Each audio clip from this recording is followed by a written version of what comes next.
ভয়ঙ্কর, রহস্যময় আর অবিশ্বাস্য কিছু কাহিনী লুকিয়ে থাকা জঙ্গলে গভীরে আজ আমরা জানব এক রহস্যময় কাহিনী যেখানে প্রাণীদের মধ্যে গড়ে ওঠে এক অনন্য বন্ধন।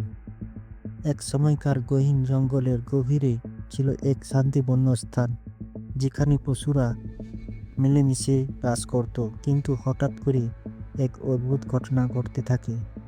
প্রতিদিন জঙ্গলে কোনো না কোনো প্রাণী রহস্যজনকভাবে হারিয়ে যেতে থাকে। সবার মধ্যে আতঙ্ক ছড়িয়ে পড়ে।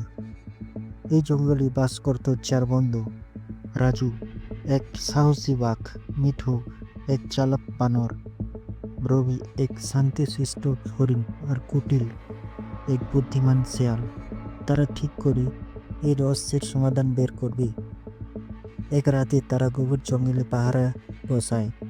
আচমকা ঝোপের মধ্যেই কাঁপাকাঁপি শুনে তারা সতর্ক হয়ে যায়। মিঠু দ্রুত এক গাছের ডালে উঠে দেখে এক ভয়ানক কালো ছায়া ধীরে ধীরে এগিয়ে আসছে। রাজু গর্জন করে সামনে এসে দাঁড়ায়।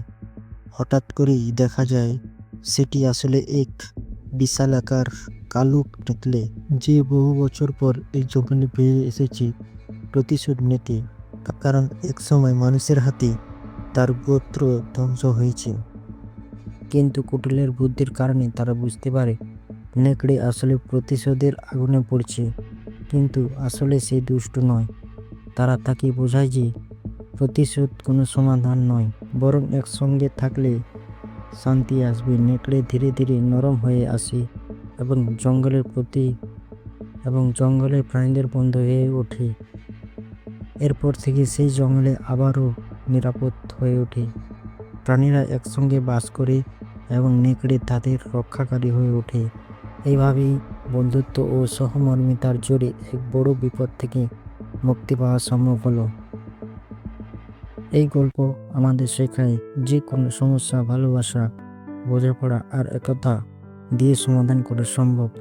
বন্ধুরা, যদি তোমাদের এই গল্প ভালো লেগে থাকে তাহলে লাইক, কমেন্ট আর শেয়ার করতে ভুলবেন না।